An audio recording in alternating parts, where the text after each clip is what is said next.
Le Seigneur soit avec vous. Et avec votre esprit.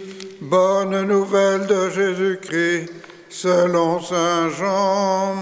Gloire à toi, Seigneur. Le premier jour de la semaine, Marie-Madeleine se rend au tombeau de grand matin. C'est encore les ténèbres. Elle s'aperçoit que la pierre a été enlevée du tombeau. Elle court trouver Simon-Pierre et l'autre disciple, celui que Jésus aimait. Elle leur dit, « On a enlevé le Seigneur du tombeau, et nous ne savons pas où on l'a déposé. » Pierre partit donc avec l'autre disciple pour se rendre au tombeau. Ils couraient tous les deux ensemble, mais l'autre disciple courut plus vite que Pierre et arriva le premier au tombeau. En se penchant, il s'aperçoit que les linges sont à plat. Cependant, il n'entre pas. Simon-Pierre, qui le suivait, arrive à son tour. Il entre dans le tombeau. Il aperçoit les linges posés à plat, ainsi que le suaire qui avait entouré la tête de Jésus. Non pas posé avec les linges, mais roulé à sa place. C'est alors qu'entra l'autre disciple, lui qui était arrivé le premier au tombeau. Il vit et il crut. Jusque-là, en effet, les disciples n'avaient pas compris que, selon l'Écriture, il fallait que Jésus ressuscite d'entre les morts. Acclamons la parole de Dieu. Louange à toi, Seigneur Jésus. Frères et sœurs, après une période d'hiver et 40 jours de carême, nous voici parvenus à la célébration de Pâques, fête qui se renouvelle d'année en année. Il importe que nous comprenions bien sa signification. Pâques, c'est la fête du passage. D'abord, à l'époque de Moïse, le peuple hébreu libéré de l'esclavage d'Égypte a passé la mer Rouge pour s'acheminer vers la terre promise. Et au matin de Pâques, nous fêtons le passage du Christ de la mort à la vie. Des passages, il y en a beaucoup dans notre existence, célébrés parfois par une fête, passage de l'enfance à l'adolescence, à l'âge adulte, passage de différentes étapes de notre vie, passage à la fin de notre vie par les portes de la mort vers la maison du Père, cette vie définitive. Et nous avons toute une vie pour nous préparer à ce passage. Nous vivons ces temps-ci un passage douloureux, celui de la pandémie, du Covid-19. Ça comporte bien des contraintes pour réussir ce passage et parvenir à la fin de cette pandémie. La fête de Pâques nous éclaire sur tous ces passages qui marquent notre existence. Le grand passage de Jésus nous ouvre le chemin qui nous permettra d'aller plus loin. Célébrer la résurrection du Christ, c'est passer avec lui de la mort à la vie. Et c'est passer du pays de la servitude à la libération et au salut. Par notre baptême, nous sommes ressuscités avec le Christ. Avec lui, nous sommes entrés dans une vie nouvelle et rien ne peut nous séparer de son amour. Alors oui, nous pouvons chanter Alléluia, rendre grâce au Seigneur qui fait des merveilles. Il est présent avec nous tous les jours jusqu'à la fin du monde.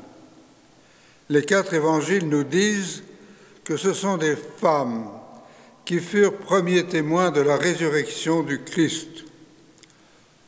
Pourquoi les femmes et pas les apôtres? Eh bien, au pied de la croix, aucun apôtre, ils sont enfuis, à part Jean. Mais les saintes femmes sont là, au pied de la croix, et suivent le Christ jusqu'au bout. Aujourd'hui, Jean nous donne le témoignage de Marie-Madeleine, la première à voir le tombeau vide. Pour elle, c'est un choc. Et elle part prévenir les apôtres. À leur tour, Pierre et Jean arrivent sur les lieux. Jean est le plus rapide, mais il laisse entrer Pierre, qui regarde sans comprendre. Vous savez, quand on est accablé par le malheur, quand nous voyons toutes les guerres, les violences dans le monde, et même l'épidémie actuelle, nous avons du mal à reconnaître la présence du Christ ressuscité. Jean, c'est différent. Lui, il voit et il croit. Cela tient à son lien privilégié avec Jésus. L'Évangile le désigne comme le disciple que Jésus aimait.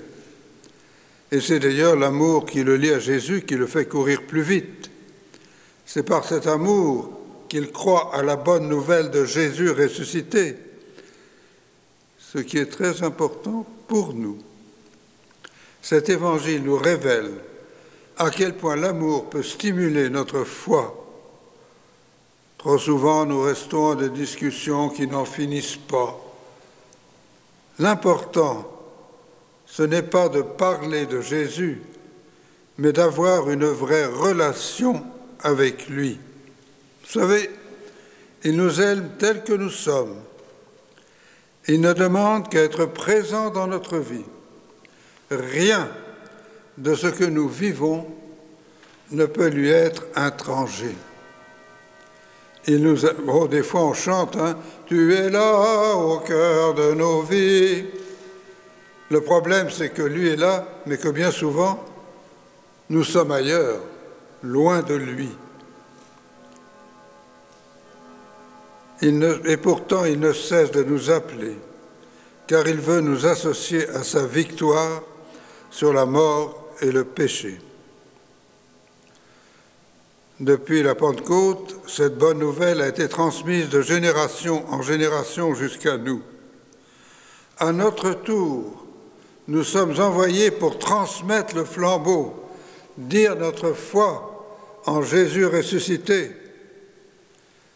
Ce n'est pas toujours facile à notre époque, car nous vivons dans un monde imprégné d'incroyance et d'indifférence. Mais l'Évangile doit à tout prix être annoncé aux hommes de notre temps. Nous pouvons faire nôtre la parole de Paul. « Malheur à moi si je n'évangélise pas ». Et nous pensons aussi à celle de Bernadette de Lourdes. « Je ne suis pas chargé de faire croire, mais de dire ». Le gros du travail, c'est l'Esprit Saint qui le fait dans le cœur de chacun. En ce jour, nous te prions, Seigneur ressuscité. Viens renlever de nos cœurs la pierre qui nous enferme dans les ténèbres. Que la lumière de Pâques brille sur le monde entier. Tu demeures avec nous dans le mystère de ton Eucharistie.